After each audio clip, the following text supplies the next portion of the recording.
All right, welcome into UPod to Win the Game. I am Charles Robinson here with Jori Epstein. The draft is in the books. Priority free agents have been signed. This is it. Now we can actually look at NFL teams, and for the most part, barring a few little tweaks here and there, maybe a player gets traded or not, we are looking at the composition, the bones of every single team. Some are completely fully formed, but at least we have structure to every team and have an idea of what they should look like when they roll out onto the field. Jori, we have 8 storylines here that we think, you and I put together, we think that people should be paying attention to between now and training camp. Things that are going to be in motion. And this is going to be one in a number of different podcasts, obviously leading up to training camp, where we talk about maybe different lists, really important stories or players to watch, whatever. I think, though, we got to start with number 8. And Jordan Love. The news with Jordan Love, the fifth-year options. 2020 was historically bad. First round, a grand total, a record 20 players did not have their fifth-year options picked up, which means only 12 did. 62.5% of the first round, the 2020 draft, the pandemic draft, the COVID draft, everybody's at home draft. The first everyone is at home draft. Everybody missed badly, it seems like. If you give 62.5% success rate, that fifth-year option is a great sign of self-evaluation. If teams are looking at their own players and saying, we don't want to extend you for another year, that means that you probably think you didn't do very well. And we are including Jordan Love in that. Why? People will say, well, geez, they didn't pick up a fifth-year option, but they gave him a 1-year contract extension instead of the option. That's part of why Jori and I are going to talk about Jordan Love as the number 8 storyline to watch between here and camp, because what the Packers did there was they hedged their bets. Instead of having to pay $20 million in guaranteed money with the fifth-year option, they put themselves on the hook for, 12? I have to look at the figures of the exact 13 figures. 13 and a half fully guaranteed. Over 13 and a half. Okay, there you go. 13 and a half fully guaranteed. So what that hedge means, you're clipping a little more than $6.5 million off of your bill. If Jordan Love plays in 2023 and you don't like him, you just go, yeah, we're walking. But hey, at least we didn't put ourselves on the hook for $20 million in 2024. Instead, it's 13 and a half guaranteed. I just have to ask you, Jori, I mean, we're heading now into the rookie mini camps in the next, week plus. That's going to jump into OTAs in late May. And then late May is going to be pointed toward full squad camps in mid-June. Hugely important time for Jordan Love. Hugely important time for Packers beat writers, because they're actually going to get to watch this guy more than they ever have. The entire team is his. You tell me, I mean, can this guy play? And you and I have covered OTAs with teams before. We've covered mini camps. You get an idea, right? We start to see guys out there, really maybe what they can do. We start to get an idea. It only took me watching a couple Trey Lance practices to go, man, that guy doesn't look very accurate when he's out here. Now we're going to be able to watch Jordan Love. Yeah, no, I think it's going to be super interesting. I think that you had made a good point before we were on air, Charles, of look how different of a situation this will be compared to the Daniel Jones situation in New York last year, where they didn't pick up his fifth-year option. You kind of understood why New York didn't going into it, but it also created a lot of uncertainty. Then he has this awesome year, especially relative to the first few in his career. And all of a sudden, New York's got to pay him a full contract and really extend him. And I think that here you have the best of both worlds, where if I'm his agent, this is not the time to be like, no, I want my guy to get his money. We're not agreeing to this deal. He hasn't done anything yet. He might, but he hasn't yet. This isn't a guy who has done okay for a few years. He's done nothing because he hasn't had the chance to. So he gets a little more money than he might end up being worth in terms of what his performance will say. But for the Packers, if they don't give him 2 years, then how are you going to even see what he can do this year? Because he'll know you had to actively decide not to have confidence in me next year. And I think that's a pretty big deal.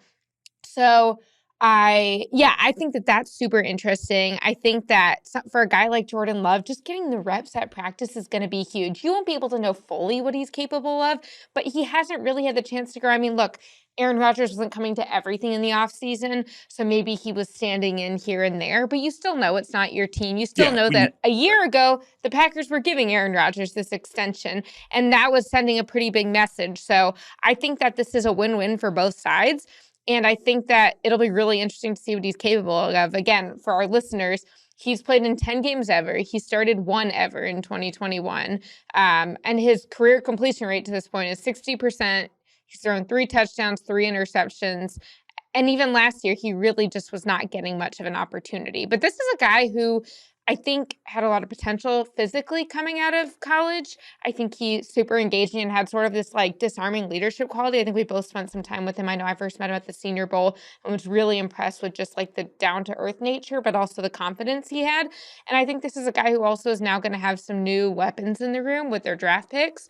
And so he will have the opportunity, but it's going to be hard. And one of the reasons it will be hard for him, especially, is because he's following up Brett Favre and Aaron Rodgers. If this is Tennessee or Jacksonville or one of these places that doesn't have decades of incredible quarterback play, then it's not quite that difficult. I mean, the expectations are not as high. Right. Yeah. I mean, look, you make a couple of good points, and just starting back when you started to talk about it, and you compared it to the Daniel Jones situation. That is the win-win, as you said. I mean, you don't have if they don't pick up the fifth-year option with him, as it did with Daniel Jones, it's just like, it casts this huge storm cloud over him, right? For all of, and immediately. It doesn't get here when the 2023 season starts. It rolls in right away. It hangs over OTAs. Literally every single thing he does becomes a measure. It's still going to be that way with Jordan Love, except that they already have a mechanism in place to keep him around the 5th year. So it lessens the story just a little bit. No matter what, they've committed money to him in that 2024 season. But as you said, it's a different situation because now he rolls out there. Aaron's not off in the ether and he's going to return in July. This is his team. It's his guys. Yeah. And a couple of things that I heard over the course of last season that are interesting when I look at now how it's kind of developed, the arc of how this 5th-year option wasn't picked up, but they put the hedge in place of it. During the course of the last season, I started to hear from inside the franchise, hey, there's optimism. Jordan looks better in practices. We think he's turning a corner. There's some confidence here. I started to say that and repeat that. Then he goes into the Eagles game, right? And Aaron Rodgers gets dinged. He goes out. Love has a little appearance in the Eagles game and looks, for all intents and purposes, he looked confident. That was my thing. Yeah. He just looked confident. He looked in control when he went out there. Didn't look lost. Yeah. Touchdown pass to Christian Watson was in which Watson does all the dirty work for it. But to me, I was like, oh, wow, maybe this is what I've been hearing about. But the thing was, when I talked to beat writers there, and I know some really, really well, they're like, we don't know. Like, we don't get to see them. So whatever they're saying, they can say whatever they want. We're not out there watching them, so we don't know what's true and what's not. Yeah. And now that's going to change because they are going to be able to see him. I do think that it's interesting that after all the season, when I started to hear these good things, I heard they're definitely picking up the 5th year. They're definitely picking up. I started to say it. They're picking up the 5th year. Been told they're going to pick up the 5th year. It's going to happen. And then all of a sudden we go to the owners' meetings and Matt LaFleur is like, yeah, and I'm paraphrasing, but let's pump the brakes a little bit on Jordan. There's going to need to be some patience. And I'm like, okay, that's the first time I've heard this. Or, it's definitely this caution that reminds me of yesteryear. Reminds me before all the confidence and, hey, he looks like he turned a corner. And then the next piece of information we get after that is, hey, that 5th-year option is a lot of money. Brian Gutekunst is out there saying it's a lot of money to basically gift to someone who has not yet played a significant amount of football. And I'm like, okay, well, all of a sudden now there's 2 kind of negative pieces of information in the system that I wasn't hearing.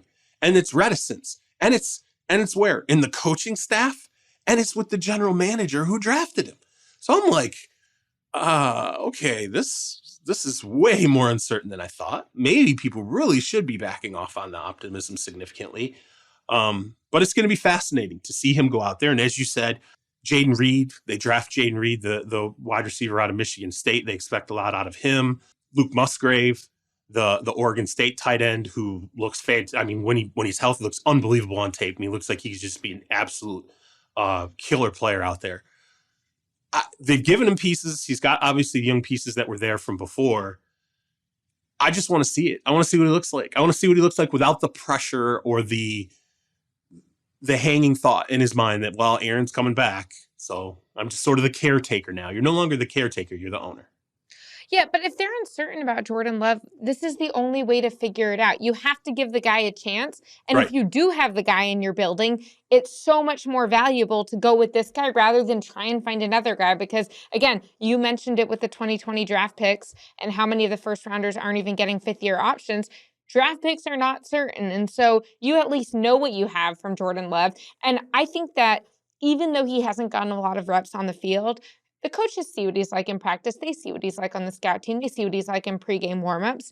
And if he wasn't doing something right and they didn't think there was any chance, I don't think they would be doing this. So I think that they've seen growth from him over the last 3 years. And I think that's what this contract tells us.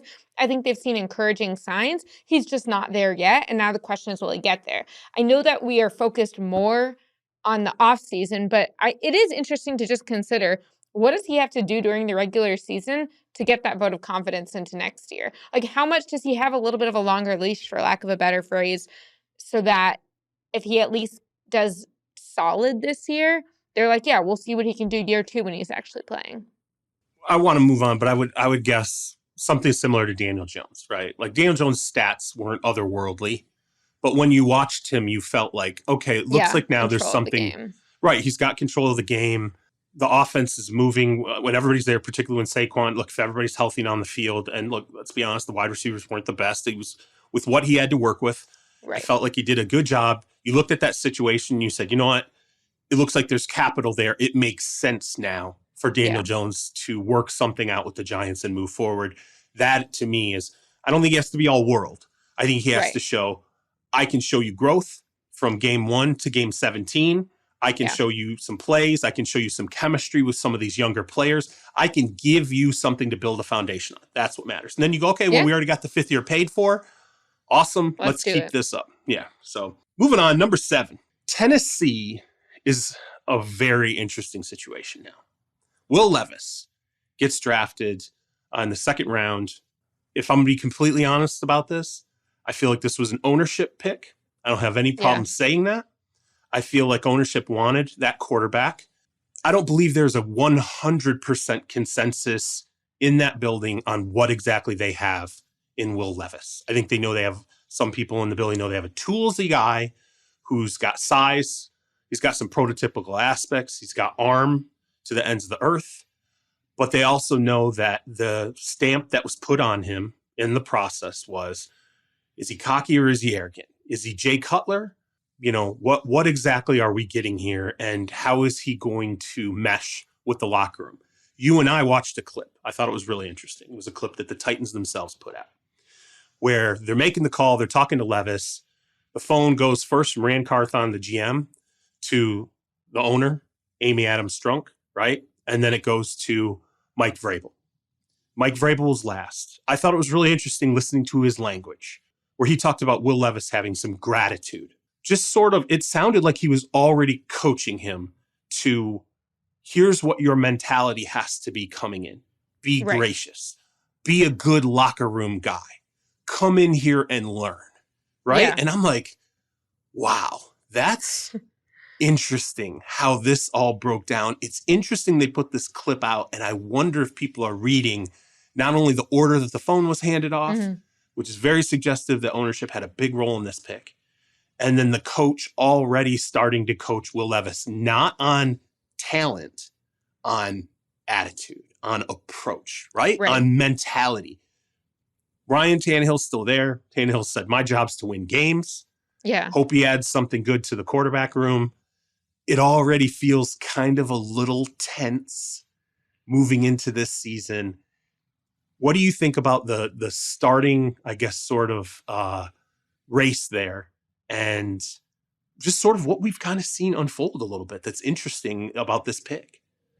Yeah, I mean, before we even get to Levis's selection at all speaks volumes about what they think about Malik Willis, their 3rd-round pick last year. Yep. I mean, that is not a good sign for him. It was not a good sign for him when Josh Dobbs got the nod late in the season, playoff contention games. And now, not only is he not starting that game last year, he's not even guaranteed to back up Ryan Tannehill this year. And it's like, well, what are we doing here?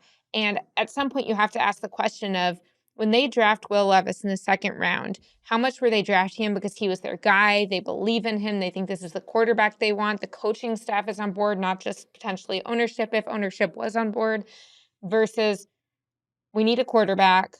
We don't believe in the guy we've got backing up Tannehill, and Tannehill's not going to be here that much longer. And the value's just too good to pass up. And I know I was listening to a podcast earlier this week where they were talking about there's this idea between best player available versus best player available that fits your need and also like fits what you're looking for. And I agree that they got like the best quarterback available, but did they get the best quarterback available who has the same mentality that Mike Vrabel has? And also, that matters. Did they get the best quarterback last year in Malik Willis who has Vrabel's attitude? I mean, is his work ethic, is his demeanor in practice? I'm not saying he does. I'm not in the building with them, but I think you have to ask these questions based off what we're seeing and the decisions they're making. The decisions are speaking pretty loudly. And so I don't know, you almost have that bad situation where you have 3 quarterbacks in the building and you still don't feel good about who's going to start in 2024 and having one option, much less 2. Really, a really interesting little wrinkle here that I don't like. It probably hasn't fully sunk in. They passed on Will Levis twice, not once. They passed on him twice. If they were moving up to number 3, which they attempted to do, they didn't achieve that. But they still had the pick at 11 and they passed on Levis, which means they were moving up to 3 for a quarterback that was not Will Levis, right? They did not achieve that. Then Will Levis was sitting, so they passed on him there. They were already going to get a guy and it wasn't Will. Then 11 rolls along and they go, we'll take the guard. We'll take that guy who's, now granted he might be Zach Martin, but you passed on him twice. And then you take him in the second, and it's fascinating to me part of me is curious if this doesn't work out, and it could. I think Levis could be amazing there. He could go in, and if he goes out into a game and he carries that to the field and he can make those plays, and people will gravitate to him. And trust me, a coaching staff or whoever might not be fully on board or might have questions. They'll get on board pretty quickly. Once a guy starts producing, they'll go, oh yeah, that's fine. It was always my guy. It was always who I wanted. If it doesn't go well, I am very curious if someday the story that gets told is, well, Mike Vrabel had the team go and get quarterbacks in back-to-back years that he wasn't necessarily fully on board with. And I'm not saying that's the case. I'm just saying I'm curious if it might be the case. And number 2, if some story down the line, we know how it all ends up. It comes out way later. Say Ohio State can't figure out a way to beat Michigan, and they decide, maybe we need to go get Mike Vrabel to be our next head coach.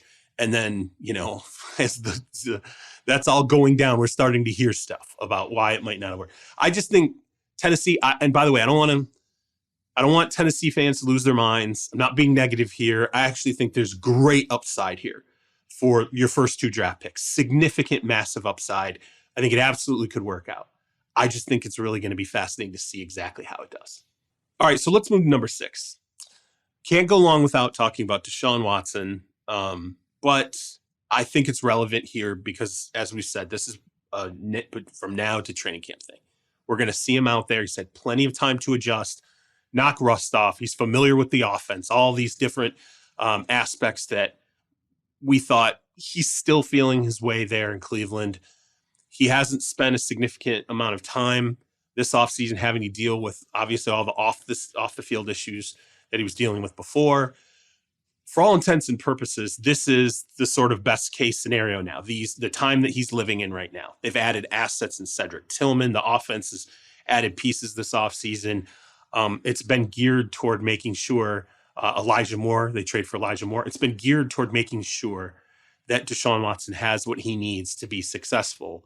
What are you looking for? I mean, is this similar to, I don't want to say Jordan Love because he's a completely unknown commodity. Deshaun Watson's a known commodity. I think, do we look at him now and just say, how close does he look to the ceiling we thought he had before? Is it still there? Yeah, again, this is going to be one where it's so tough to tell how much you can translate the OTAs to the season. But I'll tell you, Deshaun Watson is repped by the agent David Mulligetta, who's got a lot of other players. And I was working on a story a couple of years ago with Justin Fields and with Kyle Pitts, both of whom are also repped by David Mulligetta. And we were down in Austin in the summer, and Deshaun was there throwing to some of these guys. And it's like, I mean, I'd been around other quarterbacks practicing casually who play in the NFL, and this was another level. And this is after he hadn't played for a year. And so he is one of those guys who doesn't just look great when he's playing at a high level in the games. He's like an awesome practice player because he's just so athletic. He's got that fluidity of motion. He understands where he's going with the ball. You can see his command of the field. And I think that that's going to show in OTAs. And I think whether that translates, we'll have to see. I do think that, first of all, it would be shocking if he wasn't significantly better in 2023 than he was in 2022. So I think that he will be better. The question is how much? How much will that chemistry gel? I do think that, like you mentioned, he's got better weapons around him. He's got Amari Cooper still as a great option. Adding a guy like Cedric Tillman who could contribute pretty soon, especially the thing is Cedric Tillman's not coming in asked to be the guy. It's like you've got Elijah Moore, you've got Amari Cooper, you've got those other guys. And so I think that they will have just a kind of a pick your poison offense. Also Nick Chubb, they've got a lot of running options as well. And so David Njoku, obviously. Yeah, you've got him, and then you've got sort of like a strong offensive line as well. And so I think this offense is going to be good. As we mentioned on Monday's podcast, it's a tough division. And so the question to me isn't, is their offense going to be a legit offense? It's how are they going to hold up against some really good defenses? But I do think that this is going to be an offense that takes a huge step forward. I think it'll be interesting. Like, I don't know, do we think he will peak this year? Not in terms of his career as a whole, but will he get all the way back this year? Like you hear, okay, from like a physical standpoint, an ACL guy, year 2 so much better than year 1. Is it something like that when you take a year off for non-injury related reasons? I don't know how much of a sample size we have on that, but I do think that Deshaun Watson's going to look extremely impressive in training camp. And I'll also add that, like, hopefully he's now been going to counseling for at least a year. By the time we get to training camp, like I'm hopeful that all of that will continue to allow for no more off the field issues too. And if he can be in a better mental space for himself and for the people around him, I think that that'll really translate on the field as well. Yeah, and that that's another important aspect of this. I mean, that's doesn't get talked about as much anymore, but again, that was the infrastructure that was in place for him off the field, where the Browns said, "Look, the guy needs some help. We need to help him." He said, he's into counseling and, these things, trying to grow as a person, or however you want to call it. I don't want to be trite about any of this, by the way. But that was real for them. That process always is continuing as well. We just don't talk about it. It's in the background. Me personally, I think max expectations are fine. I think there's no question in my mind that you can put you should be able to put max expectations fully guaranteed on this expectations, some might even say. Absolutely. Fully guaranteed expectations. And all that money's kicking in this year, And so it makes no sense to have the guy in the fold now for what's a year. He's been in there a year, okay? Yeah. He should know the offense. He should be comfortable with the head coach. Right. Should be comfortable with the players around him, other than the ones that they've added this offseason. They've given him plenty to work with. And if you look at the 2 deep on their offense, it's a stacked. There's a ton of talent there. There's a ton of draft assets that have been poured into it. So yeah, I think there should be expectations that he is close to or has a trajectory heading very directly and obviously toward being once again the Pro Bowl level player, fringe all pro level player that he was his last maxed out year in Houston when he was on the field. And now my question to you is, if it doesn't happen, there's going to be some unrest, right? Like if there's something stunted about how he plays, or they're not getting what they need out of him, the first thing people are going to do is they're going to come looking for Kevin Stefanski, and they're going to say, what's the deal? You're an offensive coach.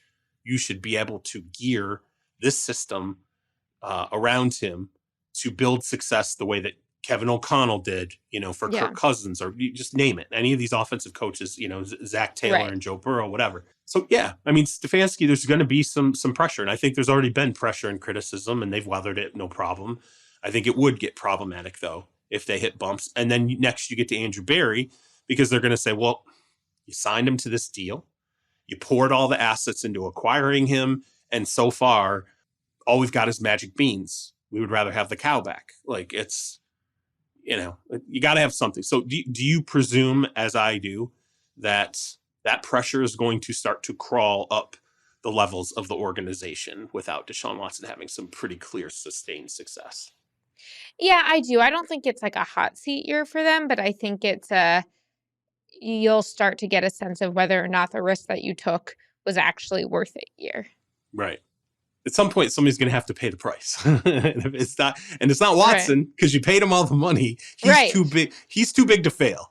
Right. And the owner. I would agree with you that if you want to know who pays the price in these type of situations, taking the off-field situation out of the picture for a moment, when Russell Wilson and Nathaniel Hackett were having issues last year in Denver and there was a mega trade and a big contract, you couldn't get out of Russ, so you get out of Nathaniel Hackett. Yep. You can argue which one was more of an issue in that marriage that did not work, but one of them was expendable from a salary cap standpoint, and it wasn't the quarterback. Yeah, no, that's exactly right. So that bears keeping an eye on. All right, let's move to number 5. Incoming quarterback mega contracts. Now that we have seen 2 landed. Got the Jalen Hurts deal, and then we got the Lamar Jackson deal that trumped it. Now we're looking at the next 2 players who can be extended now is Joe Burrow with the Cincinnati Bengals, Justin Herbert with the Los Angeles Chargers. Both will be max level deals. I assume both, when they sign their deals, will become the highest paid player in the NFL by $1 or whatever it ultimately is. I fear between now and the start of the season, because of the ownership groups that are involved here, the owners that are typically not super spendy, let's just blow it out kind of owners. This is going to be protracted unless the quarterbacks take quote unquote friendlier deals. And I almost wonder if there's not going to be any traction between now and training camp with these 2 players. And it's largely because of what you and I know. Some owners are not cash rich. Some owners aren't in a hurry to put a ton of money into escrow. Okay. So if you want to talk about the funding rule here or whatever, I just think we can watch this and it's going to be hugely important. But I think it's going to be hugely important because not when the deal gets done and, oh, wow, look at that number. I think it's hugely important because I wonder, how are they even going to get the deal done with these 2 owners and probably agents who are staring at each other going, let's let the other guy do his deal first and then we'll come in after. Yeah, your last point was exactly what I was going to say, which is that if I'm representing either of these guys, why am I making moves? Especially Joe Burrow, I would say, because Joe Burrow has gone to a Super Bowl. He's played at a higher and healthier and more consistent level than Justin Herbert. Both of them are fantastic quarterbacks, and the type of quarterbacks from a skill standpoint that you want to build your franchise around, it's hard to get and you want to keep. But I'm just like, why am I not you saw what Lamar Jackson just did. He waited till Jalen Hurts got a deal, and he's like, cool, I'll take 1% more than that, or whatever the percentage was. So if you're those agents, why aren't you doing the same thing? Now, you might have a player who's like, I don't want to wait longer for the money. You also don't know if you're playing on a 5th-year option. There is an element of, if you renegotiate, you might get some of your money soon, and over time it will be a little bit more. But I don't know. You can see that there are incentives for the agents, for the players, and for the teams to not make moves on this. Now, on the other hand, as much as the teams don't want to shell out the money, and these aren't the richest franchises that the NFL has, they're paying more if they wait. That's just how this market goes.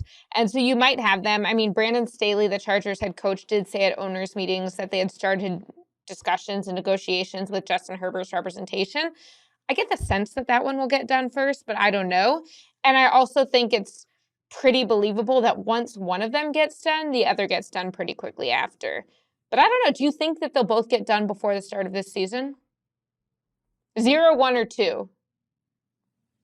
I'm inclined to say 0, only because, again, you still got the 5th-year option too, so they have 2 more years left under contract. True. And show me the last time either of these franchises raced to make a star quarterback the highest paid player in the NFL. Yeah. It's not done. It's not done there. And it's not done with the Chargers. It's not done with the Bengals. And not only that, Mike Brown has already made comments in the past about Patrick Mahomes' deal, the 10-year mega, $500 million deal, which when you really broke it down and looked at it and the amount of control that it gave the Chiefs, was a very, very team-friendly deal. Well, if you got an owner who's already saying, well, geez, look at this other guy. Look what he did. That's indicative of this. It's let me put it this way. It's not exactly Howie Roseman and Jeff Lurie going, we're going to get it done. When Howie Roseman and Jeffrey Lurie are talking at the Super Bowl about having full confidence in getting a deal done, I was like, yeah, that means they're going to pay the living hell out of this guy. Like, it's absolutely happening. And then they just went and did it. I don't get the sense at all with these other two ownership groups. So as you said, there's still 2 years left here. What's scary about this to me is, what if you don't do it? There's the fear from the player standpoint, where there's always the aspect of potential injury. You saw it with Dak Prescott. But I think even from ownership and even the fan base a little bit, there's fear because, if you're the Bengals, you remember Carson Palmer tearing up his knee and never being the same player again. If you're the Chargers, you remember Drew Brees wrecking his shoulder and then, exiting out of the franchise. Now, you had Phillip Rivers there then. I'm just saying it scares you because you're like, what if there is an injury? What if you have a season where all of a sudden it's like a Lamar Jackson situation where one of them has a subpar year and then gets hurt at the end of it? And then you're like, oh, now do you really, with these owners, is this going to cause them to pull further back and not want to pay money because they went through one of these seasons? It's just scary to think about the deals not getting done now because you're wading into the what if territories of things that happen in the NFL. And I will say, if you're Joe Burrow, you're a Super Bowl contending team this year. So even though he has already proven above and beyond that he has what it takes to be an elite NFL quarterback, if he can take them to another Super Bowl, if he can win another Super Bowl, his value goes up. That's true, too. Yeah. I don't know that the Chargers are quite there as a franchise right now, although prove me wrong. So maybe if you're Joe Burrow, you also kind of keep that in mind in terms of like what your value is going to be now versus in a year. I guess in my estimation, if you're going to the top of the pile anyway, Super Bowls don't actually earn you more money. It's the other quarterbacks who do deals before you that earn you more. If you're going to reset the market, you're going to reset the market. And I guarantee you, Mike Brown's not going to go, well, geez, you know what? You were going to reset the market by $1 million a year in AAV, average annual value. But since you won that Super Bowl, let's kick that up to 5. Right. Well, A, he's not going to do that because his own pocketbook is going to be screaming at him. And then B, every other owner's going to be like, what the Like, if you're the guy, the cheapie, if we can't count on you to not do something dumb like that, what are we going to do when Anthony Richardson blows up and Jim Irsay's out here going, he's the greatest quarterback in history? Like, he's going to sign them to like a $750 million deal in 4 years. Yeah, I mean, it's just... On that note, when you think about who was happy last week when Lamar Jackson gets his deal done, and it's like, okay, I'm not going to take a fully guaranteed. We're done with that conversation. It's the Chargers and the Bengals. Oh, because for sure. Now they're like, cool, we don't even need to have this conversation. We weren't going to give in anyway, but now we don't have to worry about it. We don't have to worry about the public perception. We don't have the distraction. We're back to normal. We're back to your regularly scheduled program has now kicked in. The Deshaun Watson emergency broadcast announcement happened briefly. It freaked everybody out, but now we're back watching TV again. Like, we're good. Yeah, that's over with. So I'm really, this is going to be interesting just to see the chatter that kind of comes out, what leaks, what doesn't, how negotiations are going. It's off the football field stuff to me in this respect. This dominates it. All right, let's throw it to our advertisers. We'll come back on the other side of the break, and we will get to number 4 through 1.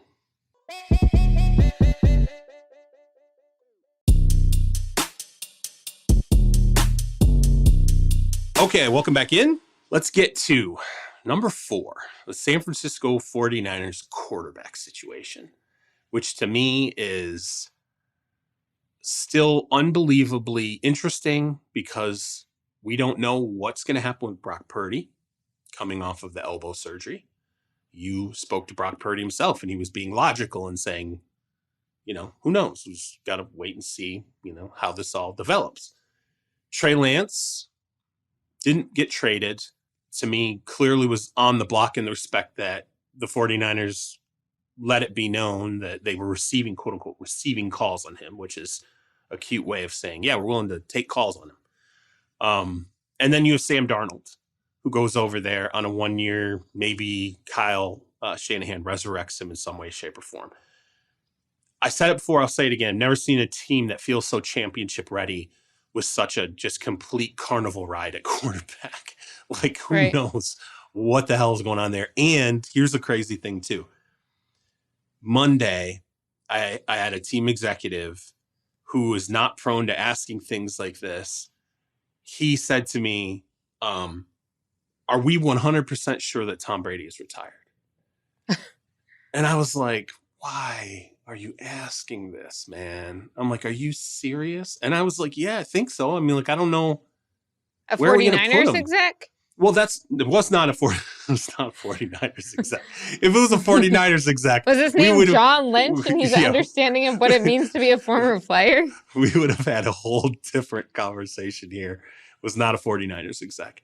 But my response was, well, where would you put him? I mean, he's not going to be in Miami unless, like, if Tua got hurt, okay, then we can have that conversation. But that's not happening. Okay, we're too far along in the build around Tua continuum that it doesn't make sense there. I look further afield, and some of the other locations where people were like, maybe Tom Brady shows up in Tennessee. No, that's off the table. Pretty much everywhere else feels pretty wrapped up in terms of places he could potentially go, except San Francisco, which, even though it doesn't make sense from a cap perspective, totally understand that.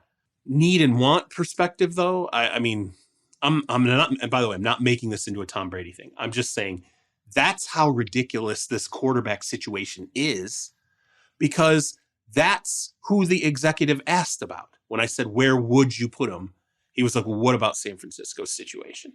And I'm like, that's how messed up it is in San Francisco. That we're in May, and someone is asking still about Tom Brady. And I was like, God, aren't we over this yet? I give you the 49ers in 2023. Yeah, I'd say a couple things. One, there are times when we're recording this podcast, Charles, that I'm like, I get what you're saying. And I also know that this is about to become a video on Yahoo Sports.com. But yeah, I think that if I'm Brady, am I coming back? No, I think Brady's retired. I really do. I think the 49ers would make the call and just see what he's interested in if I'm coming from their side. But if I'm Brady, I'm like, no, but thank you. Best of luck. And come cheer on the WNBA Aces when you get over to Las Vegas. I would say that this is one of the storylines that we will know the most about this summer because, as mentioned in previous podcasts, I talked to Brock Purdy, and he, after 3 months, is allowed to throw again. So he's already got that brace off. But come June 10th or so, that's right when he hits that 12 weeks mark, he's going to be allowed to throw. And based on how quickly things progress from there, that's when they'll actually start to have a real timeline for him. And I think we're not going to see him likely. I mean, he's not going to be taking the reps in OTAs, but that will dictate how much he's taken the reps in training camp. So I think that'll be interesting. But I'll also say I talked to Nick Bosa this week, and I think we're going to have that segment on next week's podcast. So anyone listening now, come back to us for that. But it was just kind of funny when I was talking to him about, hey, how much is your defense going to change under Steve Wilkes now that D'Amico Ryans is the Texans head coach? And he's like, I mean, not a whole lot. Like, we're the best defense in the league. It's working. And it's such a good point because when you think at the offensive skills set that they have and the insane defensive power, both individually and collectively, you feel like this team has just been so good for so long, and yet they have not won a Super Bowl. And I know it's so hard to win a Super Bowl, but it's wild to think about all of the pieces in play there at GM, head coach, offense, defense. So much has gone right. But because their quarterback has been such a question, it's really hard to get over that final hump without an elite quarterback. There's a reality here, too. No matter how fast Brock Purdy thinks he's going to get back, he's not going to be there for OTAs doing stuff. Right. He's not going to be there for full squad minis doing stuff. Which training camp, he could be. Okay, training camp. But I'm talking about... on PUP. And... We're talking about now. We're talking about now to camp, right? That's the period we're focusing on. Sam Darnold has a chance to prove some things, yeah. Sam Darnold is basically out there. He's John Wayne in the saddle with the 49ers trying to... if I was him, I'd be talking to Kyle Shanahan. I'd be doing anything I could to make it look like I have recaptured any swagger that I had. Here's the skill set. Go watch my last couple games in Carolina last year. I still got it. I just needed to get away from consecutive messes. Total mess with the Jets and Adam Gase, and then a total mess in Carolina with Matt Rule. How unfair to me, boohoo, Sam Darnold. Now I'm finally where I needed to be, in the right hands. And we're going to Geno Smith it, and I'm going to be great, right? Like, if I'm Sam Darnold, that's what I'm selling between now and then. And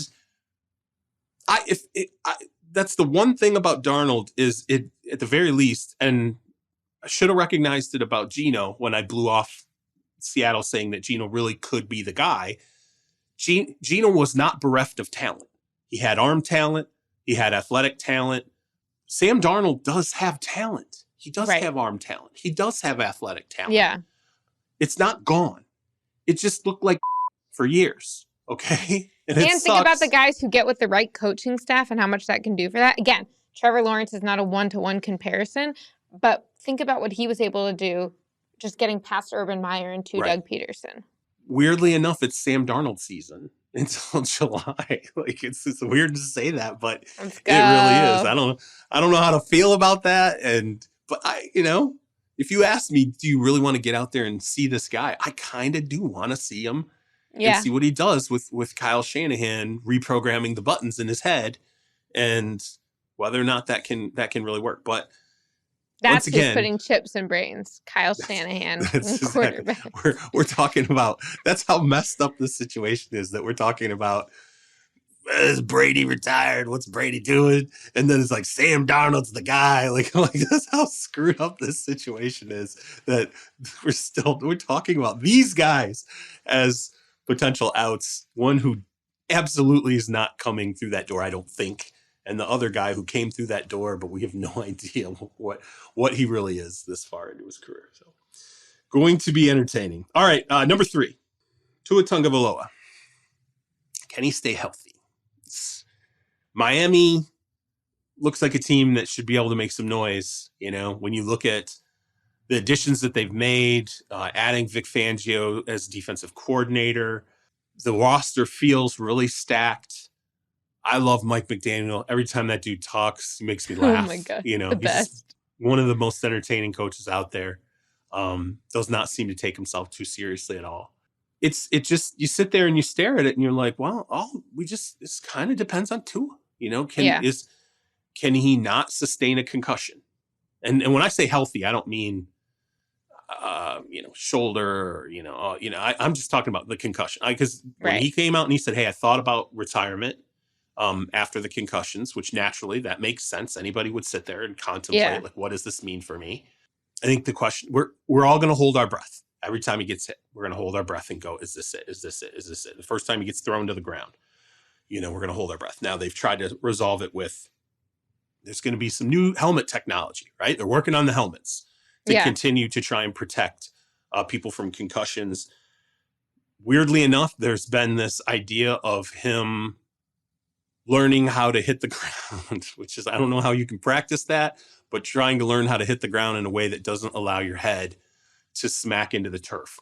That's the story, right? And I know we're talking about this between now and July, but I think that's when this begins. I don't think it's just when they get out there on the field and they're playing in practices, joint practices, and there's real guys flying around, or you get into games in the regular season, he starts to get hit. I think it matters now to see him as healthy as possible, to be as confident as possible, and just sort of what that looks like now going. Allow people to not have severe anxiety about this, which I think a lot of Dolphins fans do. Yeah, no, I completely agree with you. I mean, when we were putting together this story list, and it's like, is everything going to be about the quarterbacks? But particularly for these uber talented teams that feel very complete, the question is, can their quarterback get them over the top? And Tua's line one on that. I think if I'm the Dolphins, I don't want to give him any kind of training wheels and OTAs, because OTAs are inherently not as physical. They're not contact practices. If they get too physical, then you're getting fined. You're losing one next year. Teams don't even use them all necessarily. And so I want Tua to be in that mindset of everything that the team is doing, I'm capable of doing, and see how that works, because you want to make sure that mentally he's freeing himself and remembering he can do some of these things. And he's not going to have a live pass rush, because that's just not what OTAs are, but he's going to be able to do it. And then we'll see where it goes. I like that the helmets are there. I think that the structure in place for the preseason and the offseason is really good for someone like him. but it's still not going to really be like, okay, well, then you're fine for regular season. I love that he learned how to fall, though, and did jujitsu and all that, though, and how to distribute his weight and his energy. And he's talking about tucking your chin and how you disperse your energy when you fall. I mean, as someone who had like a brief stint a few years ago when I fell running, like it wasn't that often relative to how much I was running, but it happened several times. And I would always scrape myself on my palm, my knee, and my elbow, like the exact same one in the exact same place, because I guess my body was just trained to fall in the same way. It's a real thing. Like, however, our body's used to it. And so if he's able to retrain that, I'm not saying that's going to make the difference in whether or not he gets concussed ever, but I do think it can help reduce the impact. The jiu-jitsu thing. I'd honestly forgotten about that. Next. I want to go write more about that now. Cirque du Soleil. We'll get them all out there with Cirque du Soleil and we'll figure out how does he do loop-de-loops and not fall on his head. I mean, I shouldn't be laughing about this. It's a serious thing we're going to be watching here. But gymnastics, that's a big deal too. When I covered gymnastics for a little bit, I mean, you have to learn how to fall because you're going to fall off the bars at some point. I get it, and it's necessary. It's kind of crazy and it's funny and we laugh about it or whatever, but it is necessary because you don't want to see what happened last year happen again. And obviously, look, OTAs, he's not going to get if he gets a concussion OTAs, everybody gets fired. Like everybody gets fired, release the team. Like I don't know how that would ever happen in a million years, but I just want to see the guy confident. I want to see guys believing that this is, going into the season, it's not just this. We're going to hold our breaths constantly over whether or not this is going to happen. It's like when you and I covered teams, particularly when I was a beat reporter, I always remembered anytime someone would suffer a pretty serious injury, you always knew on the other side of it, there was just this huge mental hurdle they were going to have to overcome. Hey, you're going to get hit in your knee again and you blow out your knee. You got to take hits in your knee still. You're going to get hit in your ankle that you broke. Tua's going to get hit in the head again. He's going to. It's just, does he get concussed? And where is his how is he in terms of like mental focus and anxiety after that occurs? Especially if it's, he gets hit and there's not a concussion. It's like, okay, I'm all right. I'm still a football player. Let's move on. All right. Number 2. Knew we were going to get to this. Knew we were going to talk about the Jets. Aaron Rodgers and the Jets. I think it's important. And I went on a little mini rant before we started the show because you rant? I thought for sure chip on his shoulder. They spent all the assets. Like there's all these different things. He's come out of the darkness refreshed. Come out of the darkness. He's mad about the Packers and how they handled it and all this stuff. And, I didn't get good cell phone reception, but hey, we called him a bunch of all this crap that we're talking about. And I thought, Rodgers said he's going to show up. He's going to work with the team in the offseason. In my mind, my mind said he's going to be there every day. That's what I thought. I was like, he's going to be there every single day. He's going to be working every single day. I know he's an old guy, but this chemistry is important. We're talking about a short runway here. At max, we're probably talking 2 years. At minimum, maybe 1 year. But he's going to be 100% all in all the time because of what it took to bring this all together. And frankly, a little bit of what's on the line here, not just for the Jets, but frankly, even for Aaron Rodgers' legacy. This could be a legacy season for him. If he goes and wins a Super Bowl with the Jets, we're talking about Aaron Rodgers in a way that is vastly different than how we've ever talked about Aaron Rodgers before. Oh, that's what it was. Jory, why? So I'll just ask you flat out. He's hedging a little bit on this full purchase. I don't know, not even a little bit. Like he's clearly not going to be there 100% of the time everybody else is. Some people aren't going to have a problem with that. Fine. If you don't, I personally just thought it was going to be all the way in, bunk in there. He's in, and it's mostly kind of in, maybe not be there all the time. Yeah. To me, my thing is, I don't need you practicing all the time. I don't need you running through the drills all the time when you're 39 years old, but I need you in the building. I need you to say like, great, you might know the offense pretty well because you've worked with Nathaniel Hackett. Teach it to everyone else. Teach them what you want. We saw in stories last year, like the one he got upset with the Athletics' Kalen Kaller about, which is he has different hand signals that he wants at the line Mm-hmm. scrimmage. And it's like, cool, if you want that, this is the time to teach them. Teach them now, so by the fall, you've got it all figured out. I think that from a culture standpoint, from a leadership standpoint, as he said, he's not here to be a savior. If he wants to lead authentically in the best way possible, you show up to OTAs. And you show up for all of them. And that's the thing. I don't need you showing up necessarily for every lift day in April if you didn't want to.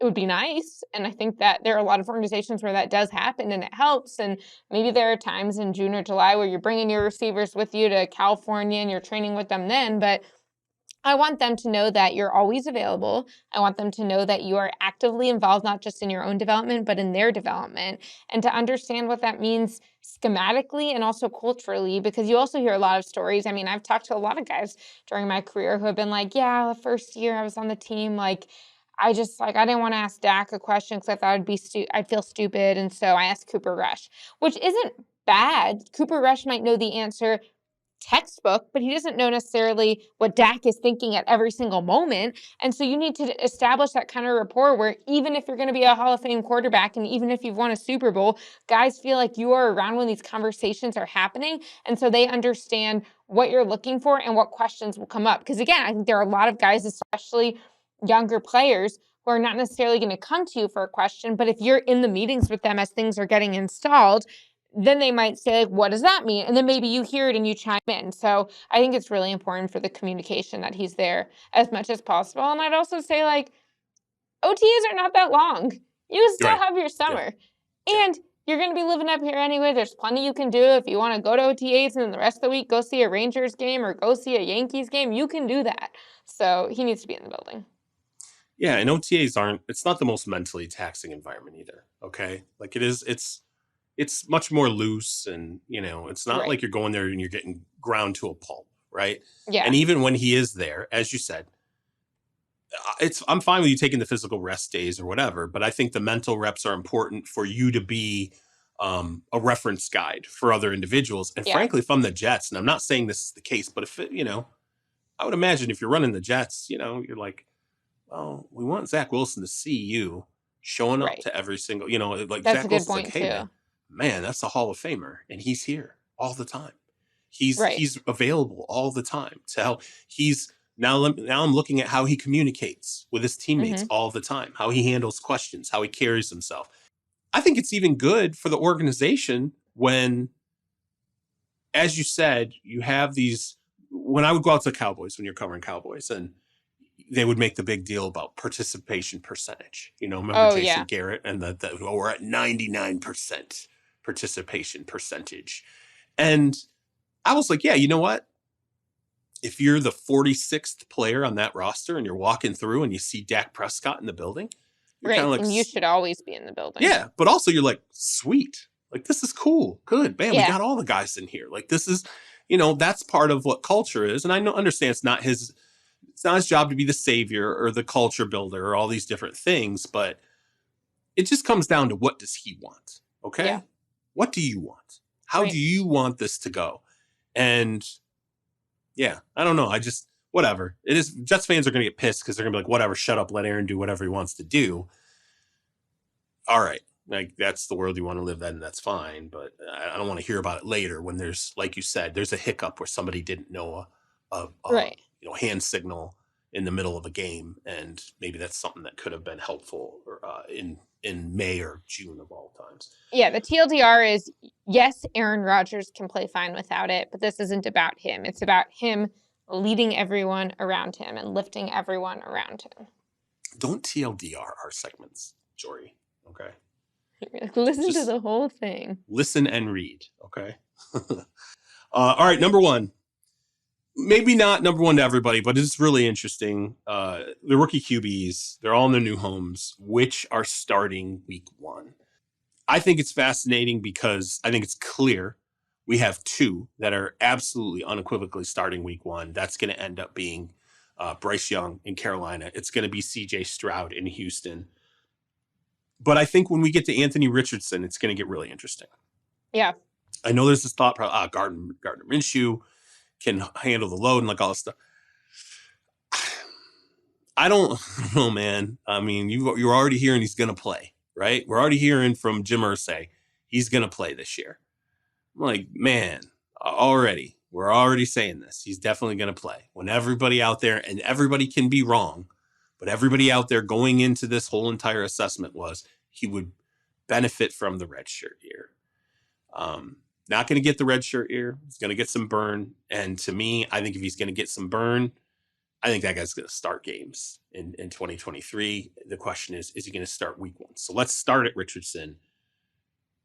What are we doing here, man? Like, he's so much work here to be done. You're really going to walk this guy out week 1, maybe?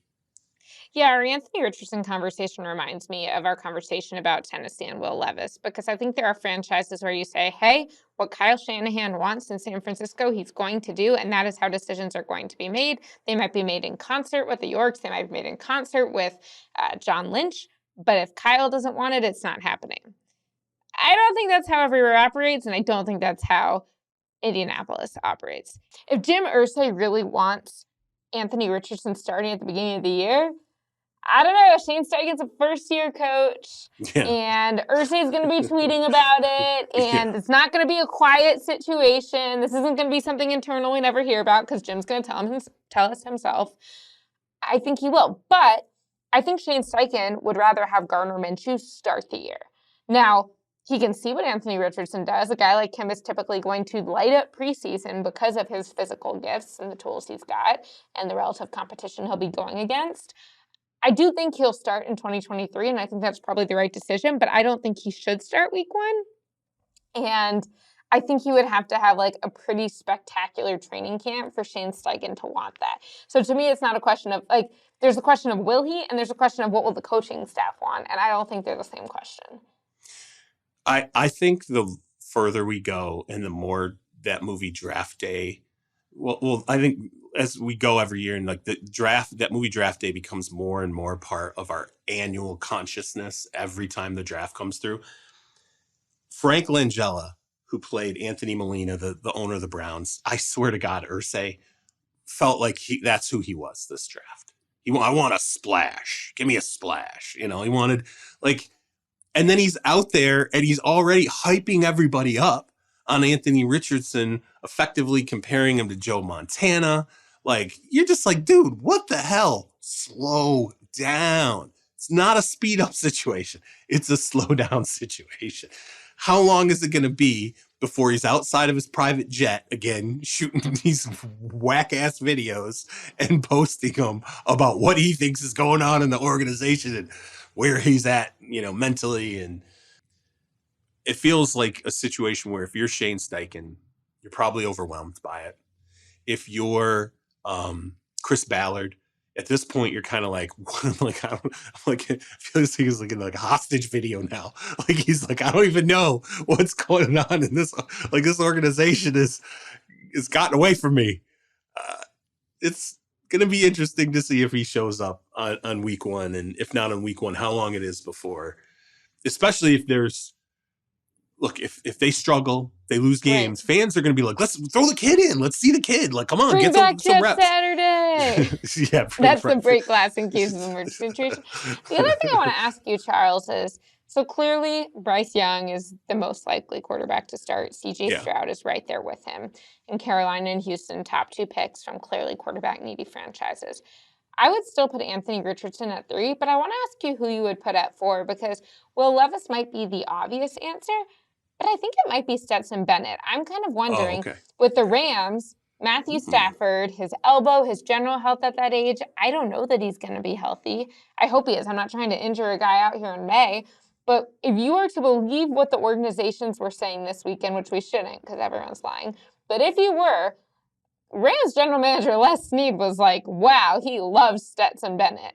And that guy is getting the opportunity. And the defensive coaches are like, he's going to make our guys better on the scout team. I mean, they were really talking that guy up. He obviously just won a championship for Georgia. He's got a little bit of like the Baker Mayfield moxie that the Rams saw the high of when he came in for them on Thursday Night Football last year. And he's coming off 4 years of playing at Georgia, 2 years of starting, and 66 touchdowns. I mean, Charles is just giving me this look. Jori is out here. She's fishing for clips right now. She's trying to get a Yahoo video clip made. I do not want a clip. She is I'm trying. like, you guys take them. She is absolutely making her best attempt. Mr. Oh, I'm going to mention Tom Brady and Kyle Shanahan. Thanks. I'm trying to get clips. And that won't show up in clips, though. Only because you demanded it, doesn't it? Absolutely. Are you open to it showing up in clips? No, Let's get this on the record. So on the record, I'm not open to it. And Stone, we're going to have a conversation if that shows up in a clip. If you keep getting on me, I'll make sure it shows up on a clip. Listen, I know some video people who work for us. Les Snead at Auburn had quite a reputation of being a guy who liked to have a good time as a football player. Okay, so it does not surprise me that he's like, I like this Stetson Bennett kid. He really likes to have a good time. And yeah, sometimes it goes too far, as we saw. But he's cocky, he brings, look, there's no doubt the cockiness, the confidence he brings to the table. He really believes, despite everybody saying for a long part of the last 2 years, for the larger part of the last 2 years, well, he's not going to translate to the NFL. He's not going to be an NFL starter. What you're seeing here is a really good college quarterback surrounded by elite talent who will not translate to the next level. Well, okay, maybe Les Snead and the Rams disagree. If Matt Stafford's healthy, though, you and I both know there ain't no way in hell. Right.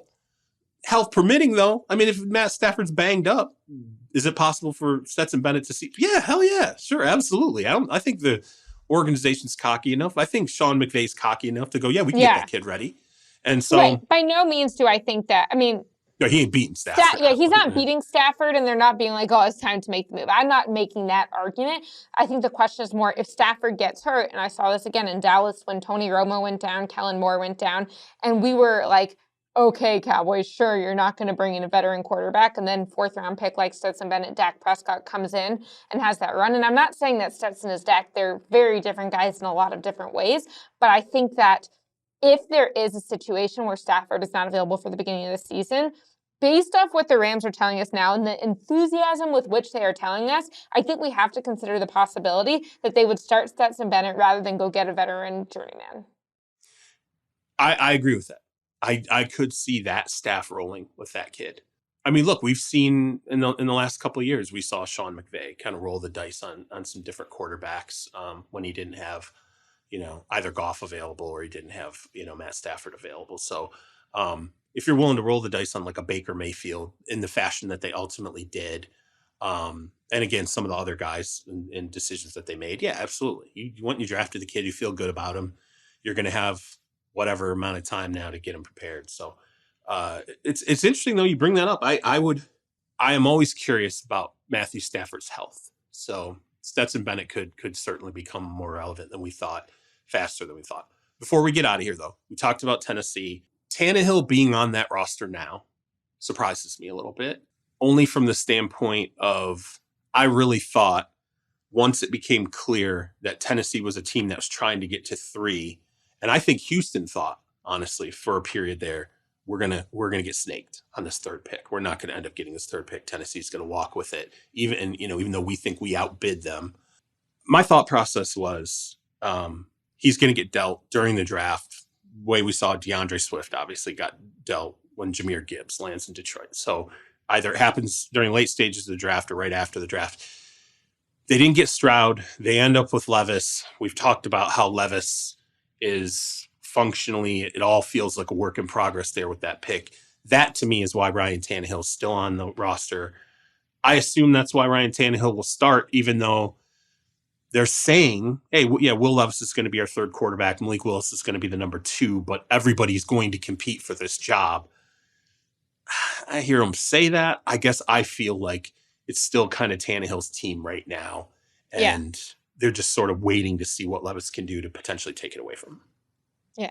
Were you surprised that Tennessee went 6 offensive picks and 6 draft picks this year? No one on defense?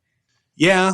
It's rare. You don't really see even it's a relatively small class by most standards. Right. 6 picks is a small class.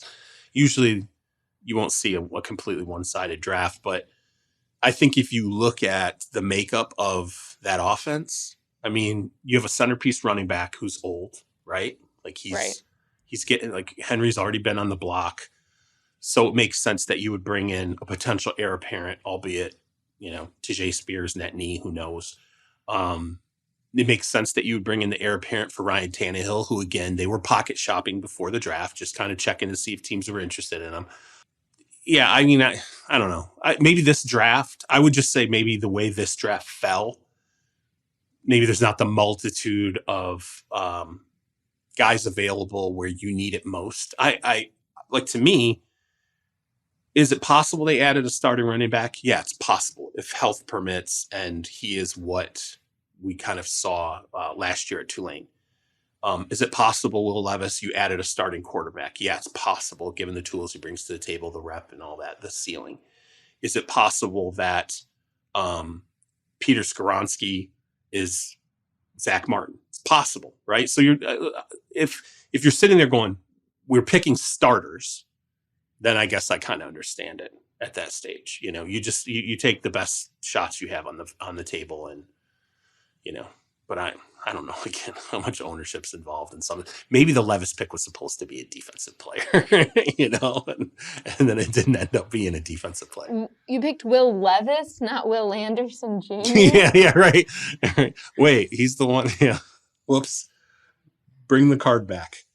It would have been great if they had tried to draft Will Anderson in the second round. I would have enjoyed that.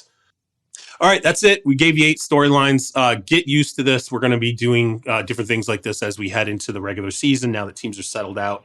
And then obviously whatever news comes down the pipeline. However, it is May now. We do have to dial this back a little bit and start to take a breather as we stretch our legs and try to get ourselves together for training camp. So we're going to go back to 1 pod a week on Mondays. Maybe we will throw in an emergency pod if something completely crazy happens, but expect us to maintain the 1 pod a week schedule, at least up until we start to get into the reaches of July, where teams are coming back online again. So tune in every Monday. We'll look forward to that. You can get Jori Epstein on Twitter at Jori Epstein. You get myself at Charles Robinson. You can get our ace producer, Stone Rochelle, SJ Rochelle. And please, as always, help us keep Terez Paler's legacy alive. Check out breakingtea.com/Terez for the All Juice tee or hoodie. Remember, new design there. So if you're still rocking the throwback, get the new one. Really nice tees and hoodies. Got one of each myself, and I'm loving them. Remember, the proceeds from that purchase go to support the Terez Paler scholarships at Howard University and Missouri. And if you could, please check out our new NBA podcast, Ball Don't Lie, featuring Vinny Goodwill, Jake Fisher, and Dan Devine, and our new MLB podcast, Bandwagon, featuring Hannah Kaiser and Zach Kreiser, both available wherever you get your podcasts. 5-star reviews. We need them. Please help us out with them. Tell a friend. Help us grow the family. We will see you on Monday. Peace.